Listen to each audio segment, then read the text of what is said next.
அனைவருக்கும் அன்பான வணக்கம். இன்றைக்கி நம்ம வீடியோவில் என்ன பார்க்க போகிறோம்னா, ந வரிசை எழுத்துக்களும் ந வரிசை வாய்ப்பாடும் பார்க்க போகிறோம். அதாவது ந வரிசை எழுத்துக்களை எப்படி எழுதலாம், படிக்கலாம், அந்த ந வரிசை எழுத்துக்களை எப்படி உச்சரிக்கணும் அப்படின்றத பார்க்க போகிறோம். அதுக்கு முன்னாடி வாங்க இன்றைக்கான ஆத்திச்சூடியை பார்க்கலாம். இன்றைக்கான ஆத்திச்சூடி 14 என்னென்னு பார்த்தீங்கன்னா, கண்டொன்று சொல்லேல். அதாவது டோன்ட் ஃப்ளிப் ஃப்ளாப். அதாவது நம்ம ஒரு செயலையோ ஒரு நிகழ்வையோ பார்க்கும்போது என்ன பார்த்தோமோ அதை தான் சொல்லணும். அதாவது கேட்குறவங்களுக்கு சுவாரஸ்யமாக இருக்கும் அப்படின்றதுக்காகவோ அல்லது அவங்களுக்கு சாதகமாகவோ சொன்னவங்களுக்கு எதிராகவோ நம்ம பார்க்காத விஷயங்களை சொல்லக்கூடாது. நம்ம என்ன பார்த்தோமோ அந்த நிகழ்வை மட்டுமே நாம் சொல்ல வேண்டும். பார்த்தது ஒன்று இருக்க மற்ற ஒன்றை நாம் சொல்லுதல் கூடாது. அதுதான் ஔவையார் கண்டொன்று சொல்லேல். பார்த்தது ஒன்றாக இருக்க மற்றவற்றை கூறக்கூடாது அப்படின்னு சொல்லியிருக்காங்க. குழந்தைகளே, நண்பர்களே, கண்டொன்று சொல்லேல். நாம் அடுத்ததாக பார்க்க போகிறது நா வரிசை வாய்ப்பாடு. அது என்ன ந வரிசை வாய்ப்பாடு அப்படின்னு பார்த்தீங்கன்னா, இந்து அப்படிங்கிற மெய்யெழுத்தோட அ ஆ இ ஈ உ ஊ ஏ ஏ ஐ ஓ ஓ ஔ அப்படிங்கிற உயிரெழுத்துக்கள் சேரும்போது அது உயிர்மை எழுத்துக்களாக மாறுது இல்லைங்களா? அந்த உயிர்மை எழுத்துக்கள் தான் ந, நா, நீ, நீ, நு, நு, நே, நே, நை, நோ, நோ, நவ். அதுதான் நா வரிசை வாய்ப்பாடு. அதாவது இந்து கூட்டல் அ ந, இந்து கூட்டல் ஆ நா, இந்து கூட்டல் ஈ நீ, இந்து கூட்டல் ஈ நீ, இந்து கூட்டல் ஊ நு, இந்து கூட்டல் ஊ நூ, இந்து கூட்டல் ஏ நே, இந்து கூட்டல் ஏ நே, இந்து கூட்டல் ஐ நை, இந்து கூட்டல் ஓ நோ, இந்து கூட்டல் ஓ நோ, இந்து கூட்டல் ஔ நவ். ந வரிசை வாய்ப்பாடு பார்த்துட்டோம். அடுத்ததாக இந்து அப்படிங்கிற மெய்யெழுத்தையும் ந, நா, நீ, நீ, நு, நு, நே, நே, நை, நோ, நோ, நவ் அப்படிங்கிற உயிர்மை எழுத்தையும் எப்படி எழுதுறது அப்படின்றத பார்க்க போகிறோம். முதல்ல இந்துன்ற எழுத்தை எழுத போகிறோம். வாங்க எழுதலாம். 4வது கோட்டிலேருந்து 2வது கோட்டுக்கு மேல் நோக்கி ஒரு நேர்கோடு, 2வது கோட்டில் ஒரு படுக்கை கோடு, அதிலே பாதி தூரம் வந்து மேலேருந்து கீழாக ஒரு நேர்கோடு, திரும்பி 3வது கோட்டுக்குலேருந்து ஒரு வளைகோடு போட்டு அது 5வது கோட்டில் இந்த மாதிரி தொடுற மாதிரி எழுதணும். அடுத்தது மேலே ஒரு புள்ளி வைக்கணும். இந்த எழுத்துக்கு பேர் வந்து இந்து. இந்து இது மெய்யெழுத்து.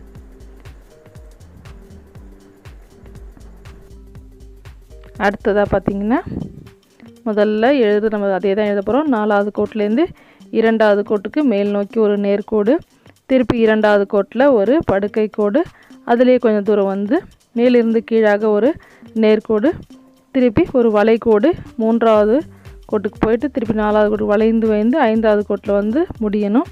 இந்த மாதிரி இந்த எழுத்து பேர் வந்து ந. அடுத்தது பாருங்கள், அந்த நாங்கிறது பேசிக் அதே தான் எழுத போகிறோம். 4வது கோட்டிலேருந்து 2வது கோடு, 2வது கோடில் ஒரு படுக்கை கோடு, அது மேலே பாதி தூரம் வந்து மேலேருந்து கீழாக ஒரு நேர்கோடு, திருப்பி 4வதுலேருந்து 3வதுக்கு போய் ஒரு வளைந்து வந்து 5வது கோட்டுக்கு வளைச்சி இந்த மாதிரி எழுதி பழகுங்க. பக்கத்தில் நம்ம துணைக்கால் போட போகிறோம். பாருங்கள், கிழிந்து மேலாக நம்ம ஏற்கனவே நிறைய எழுத்துல எழுதி பழகிட்டோம்.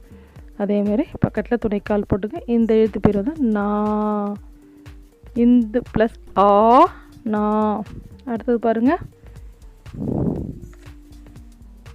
அடுத்த எழுத்து முதல்ல நம்ம அந்த நான் தான் ஃபஸ்ட்டு எழுத போகிறோம். கீழிருந்து மேலாக ஒரு நேர்கோடு, 2வது கோட்டில் ஒரு படுக்கை கோடு, அதிலே கொஞ்சம் தூரம் வந்துட்டு திருப்பி கீழிருந்து மேலாக 4வது கோட்டுக்கு வர போகிறோம். திருப்பி ஒரு பெரிய வளைகோடு போட்டுட்டு அது 5வது கோட்டில் வந்துட்டு மேலே ஒரு நீர் விட்டு கொட்டுவது போன்று நான் சொல்லியிருக்கேன் இல்லைங்களா, 4வது கோடு வரைக்கும் இழுத்துட்டு வரணும். இந்த எழுத்து பேர் வந்து நீ. இந்து ப்ளஸ் இ நீ, இந்து ப்ளஸ் இ நீ. அடுத்தது பாருங்கள், அதே மாதிரி தான் 4வது கோட்டிலேருந்து 2வது கோட்டுக்கு, 2வது கோட்டில் படுக்கை கோடு, அதிலே கொஞ்சம் தூரம் வந்துட்டு திருப்பி மேலிருந்து கீழாக திருப்பி ஒரு வளைகோடு, அது 5வது கோடு வந்துட்டோம். இப்போ அதுக்கு தலைக்கு மேலே ஒரு சுழி போட போகிறோம். பாருங்கள், இந்த எழுத்து பேர் வந்து நீ, இந்து ப்ளஸ் ஈ நீ. அடுத்த எழுத்து பாருங்கள், அதே மாதிரி 4வது கோட்டிலேருந்து 2வது கோட்டுக்கு மேல் நோக்கி ஒரு நேர்கோடு, படுக்கை கோடு, அதிலே கொஞ்சம் தூரம் வந்துட்டு மேலிருந்து கீழாக ஒரு நேர்கோடு, திருப்பி வளைத்து, இங்கே தான் நல்லா கவனிக்கணும். பாருங்கள், இங்கே வளைச்சிட்டு 5வது கோட்டில் திருப்பி இதை மாதிரி வளைச்சி திருப்பி 4வது கோடை தொட்டுட்டு கீழேருந்து மேலாக ஒரு நேர்கோடு வரையணும். இந்த எழுத்து பேர் வந்து நூ, இந்து ப்ளஸ் ஊ நூ.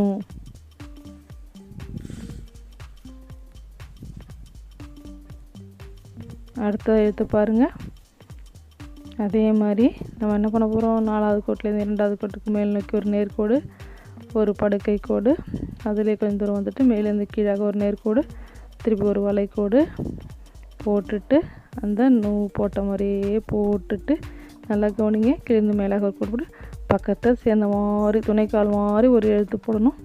பாருங்கள், இந்த எழுத்து பேர் வந்து நூ, இந்து ப்ளஸ் ஊ நூ. அடுத்த எழுத்து பார்க்கலாமா? இப்போ என்ன பண்ண போகிறோம், ஒற்றை கொம்பு கால் போட்டுட்டு பக்கத்தில் ஒரு ந அப்படிங்கிற எழுத்து நம்ம எழுத போகிறோம். இல்லைங்களா? இந்த எழுத்து பேர் என்ன, இந்து ப்ளஸ் ஏ நே. அடுத்த எழுத்து பாருங்கள், இப்போ கொம்பு சுழி போட போகிறோம், அதாவது இரட்டை கொம்புன்னு சொல்லுவோம், இதுக்கு பேர் கொம்பு சுழி. பக்கத்தில் நம்ம என்ன போட போகிறோம், ந போட போகிறோம். நம்ம ஏற்கனவே காவரிசை ஞாவரிசையில் பார்த்துருக்கோம், நல்லா கவனமாக பாருங்கள். கொம்பு கால், கொம்பு சுழியெல்லாம். அப்புறம் இந்த எழுத்து பேர் வந்து நே, இந்து ப்ளஸ் ஏ நே. அடுத்த எழுத்து பாருங்கள்,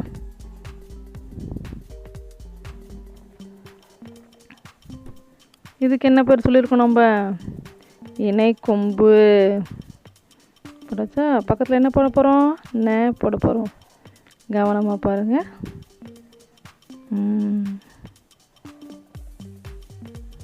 நம்ம போட்டு நல்லா பழகிட்டோம், நல்லா வந்து நை. இந்த எழுத்து பேர் வந்து நை, இந்து ப்ளஸ் ஐ நை. அடுத்த எழுத்து பார்க்கலாங்களா? பாருங்க, கொம்புக்கால் பக்கத்தில் ந போடுறோம், அதுக்கு பக்கமாக இன்னொரு எழுத்து எழுத போகிறாரு, துணைக்கால்.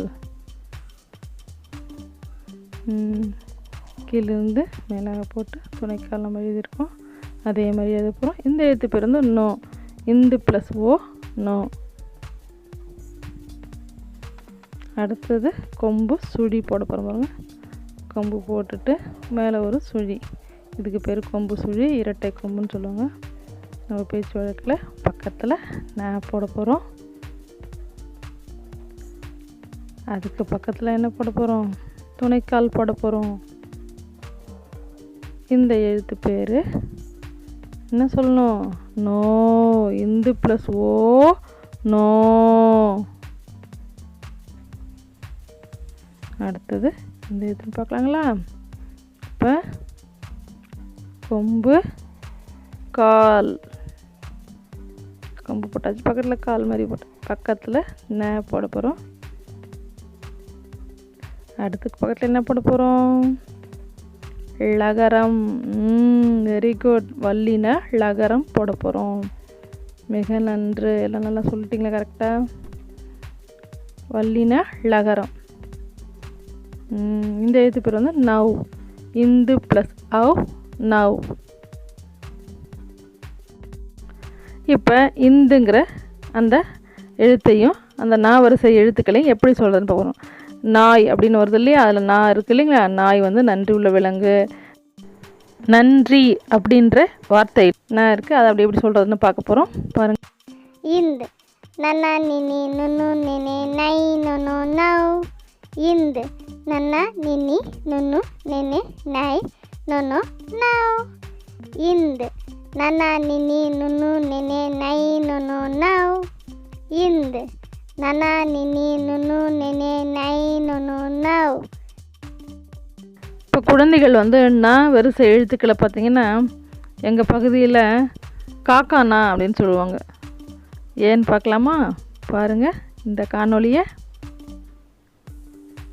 இதில் பார்த்திங்கன்னா அந்த நான் அப்படின்ற எழுத்து எழுதிட்டு அதை அழகாக எப்படி மாற்றுறாங்கன்னு பாருங்கள்.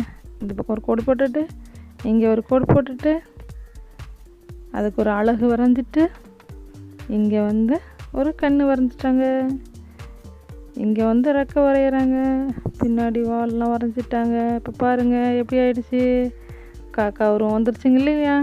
அதனால் இந்த நாவுக்கு காக்கானா அப்படின்னு சொல்லுவாங்க குழந்தைகள். ஆனால் அது மாதிரி சொல்லக்கூடாது. அப்போ என்ன சொல்லணும்? இந்த எழுத்துக்கு பேர் வந்து தன் நகர ந. தன் நகர ந. இந்த எழுத்து பார்த்திங்கன்னா கேங்க ச வரிசையில் த அப்படிங்கிற எழுத்துக்கு அப்புறமா இந்த ந அப்படிங்கிற எழுத்து வரும். அதனால் இதுக்கு பேர் வந்து தன் நகர ந. தன் நகர ந அப்படின்னு நம்ம சொல்லணும். இப்போ அதை எப்படி உச்சரிக்கலான்னு பார்க்கலாங்களா? இங்கே பாருங்கள், படத்தில் காட்டின மாதிரி நாக்கை தூக்கி மேல் பல்வரிசையில் தொட்ட மாதிரி வச்சுக்கிட்டு இந்த மாதிரி ந நன்னு சொல்லணும். கண்ணாடி முன்னாடி நின்றுட்டு அதை மாதிரி நாக்கை தூக்கி அந்த முன்னாடி பல்வரிசையில் மேலே இருக்கிற பல்வரிசையில் உள்ளுக்கா தொட்டின மாதிரி சொல்லி பாருங்கள். பயிற்சி தான் ஒரு மனிதனை முழுமையாக்கும். அதனால் பயிற்சி எடுத்துங்க. கட்டாயம் எல்லோரும் நல்லா வரிசை எழுத்துக்களை படிக்கலாம், எழுதலாம், சொல்லலாம். இந்த வீடியோ பிடிச்சிருந்தா லைக் பண்ணுங்கள், ஷேர் பண்ணுங்கள். முதலாக பார்க்குறவங்க சப்ஸ்கிரைப் பண்ணுங்கள். இந்த மாதிரி கேங்க வரிசை வீடியோ வேணால் டிஸ்கிரிப்ஷன் பாக்ஸில் கொடுக்குற, தேவைப்பட்டவங்க போய் பாருங்கள். நம் எண்ணமே நம் வாழ்க்கை, நல்லதே எண்ணுவோம், நல்லதே நடக்கும். வாழ்க வையகம், வாழ்க வளமுடன்.